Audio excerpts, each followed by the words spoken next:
जय श्री राम, जय श्री बालाजी महाराज, जय महाकाल। मैं प्रशांत आपका अपने बालाजी स्पिरिचुअल ज्ञान में स्वागत करता हूं। आशा करता हूं आप सब कुशल मंगल होंगे। आपके स्नेह और प्रेम से हम भी कुशल मंगल हैं और हम बालाजी महाराज की पवित्र शक्तियों से कामना करेंगे कि आपकी जो भी मनोकामनाएं हैं वो पूर्ण हो। आज का विषय कि बहुत से लोग अभी इस बात को लेकर कन्फ्यूजन में रहते हैं कि इष्ट की पहचान कैसे करें, कि आपके इष्ट कौन है, इष्ट को किस प्रकार आप पहचान सकते हैं और कौन आपके इष्ट होते हैं, इसको कैसे जानेंगे, इष्ट की कृपा आप पर आ रही है या नहीं आ रही है, ये सब विषय की जानकारी आज इसमें देंगे। वीडियो को अंत तक जरूर देखिएगा और जिन लोगों ने चैनल को सब्सक्राइब नहीं किया, चैनल को सब्सक्राइब करके नोटिफिकेशन में जाकर ऑल का बटन दबा देना, जिससे हमारी आने वाली अपडेट, आने वाली वीडियो आप लोगों को मिलती रहे। देखिए, इष्ट की पहचान करने के 2-3 तरीके हैं जो मैं आज आपको इस वीडियो के माध्यम से बताने वाला हूं।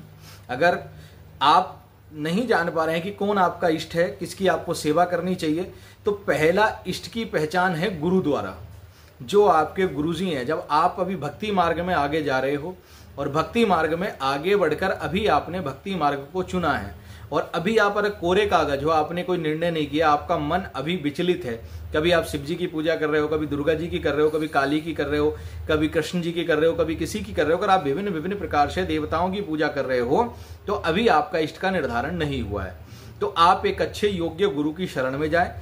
गुरु जो मंत्र दे, जिस भी देवता का मंत्र गुरु देगा, जिस देवता को आपको सौंप देगा और आपको जिस देवता को सौंप देगा वो आपके इष्ट है, वही आपके इष्ट बन जाएंगे। सपोज डेट, जैसे आप किसी हनुमान जी के गुरु जी के पास गए और उन्होंने आपको हनुमान जी का मंत्र दे दिया और आपको हनुमान जी के शरणों में सौंप दिया, तो हनुमान जी आपके इष्ट हो गए। फिर जीवन पर्यंत आपने उसी गुरु मंत्र को जपना है और उन्हीं इष्ट को भजना है। पहला मार्ग ये होता है कि गुरु के द्वारा इष्ट की पहचान हो जाती है। दूसरा मार्ग होता है कि जिसके देवता द्वारा आपका कार्य संपन्न हुआ हो, जो देवता आपके बहुत ज्यादा संपन्न हो, यानी कि जब आप सोते हो स्वप्न में आपको किसी विशेष देवता के दर्शन होते हो, चाहे काली जी के बार बार हो रहे हो, काली जी के ही मंदिर आपको बार बार दिख रहे हो, आपके मन में काली जी को लेकर प्रेरणा हो, काली माता को लेकर मन में भाव हो, तो वो आपकी इष्ट देवी हो जाएंगी।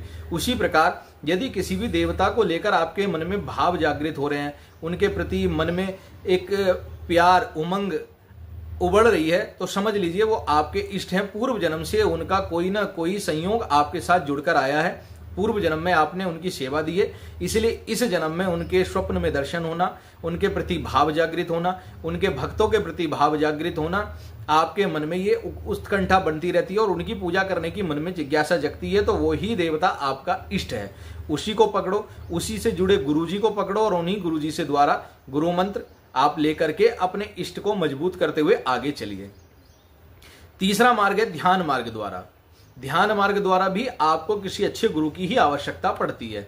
उसमें क्या होता है, आप ध्यान मार्ग द्वारा जब आप ध्यान करते हो और किसी एक मंत्र को आपने किसी एक देवता को पकड़ लिया, जैसे एग्जांपल दे देता हूं, आपने हनुमान जी को पकड़ लिया, मेहंदीपुर बालाजी गए, मेहंदीपुर बालाजी आपने जाके सेवा करी, अर्जी लगाई, आकर के हनुमान चालीसा का पाठ और बजरंग बाण का पाठ करने लगे, रामायण का पाठ करने लगे और हनुमान जी का ही आप ध्यान करने लगे, तो कुछ समय बाद आपका मन किसी एक देवता पर जाकर स्थिर हो जाता है। जैसे हनुमान जी की पूजा करते करते करते करते आप 1.5 साल हुआ और आपको माता काली में जाकर के आपकी जागृति जग गई। माता काली आपके, जैसे एक एग्जांपल देता हूं कि होता क्या है ना, जैसे हम शुरू में जो सेवा करते थे वहां दुर्गा जी की ही करते थे। मेरे को दुर्गा जी से अति प्रेम था, दुर्गा जी की सेवा करता था, दुर्गा जी के व्रत इत्यादि करता था, दुर्गा सप्तशती का पाठ करना, दुर्गा मंत्रों का जाप करना, यही मेरा नित्य विधि का कर्म था। लेकिन ये मेरा 7-8 साल चला। उसके बाद अचानक माता दुर्गा की कृपा से हनुमान जी मेरे को प्राप्त हुए और हनुमान जी की सेवा मुझे प्राप्त हुई, हनुमान जी का सानिध्य प्राप्त हुआ, हनुमान जी के मंत्रों से रुचि हुई, हनुमान जी के चरणों में रुचि हो गई और आज मेरे इष्ट जो हैं हनुमान जी हैं और हनुमान जी ही मेरे सर्वस्व हैं, है ना। तो कई बार क्या होता है कि हम एक देवता को पकड़ लें, किसी भी एक देवता को पकड़ लें, वो हमारे इष्ट तक स्वयं पहुंचा देंगे।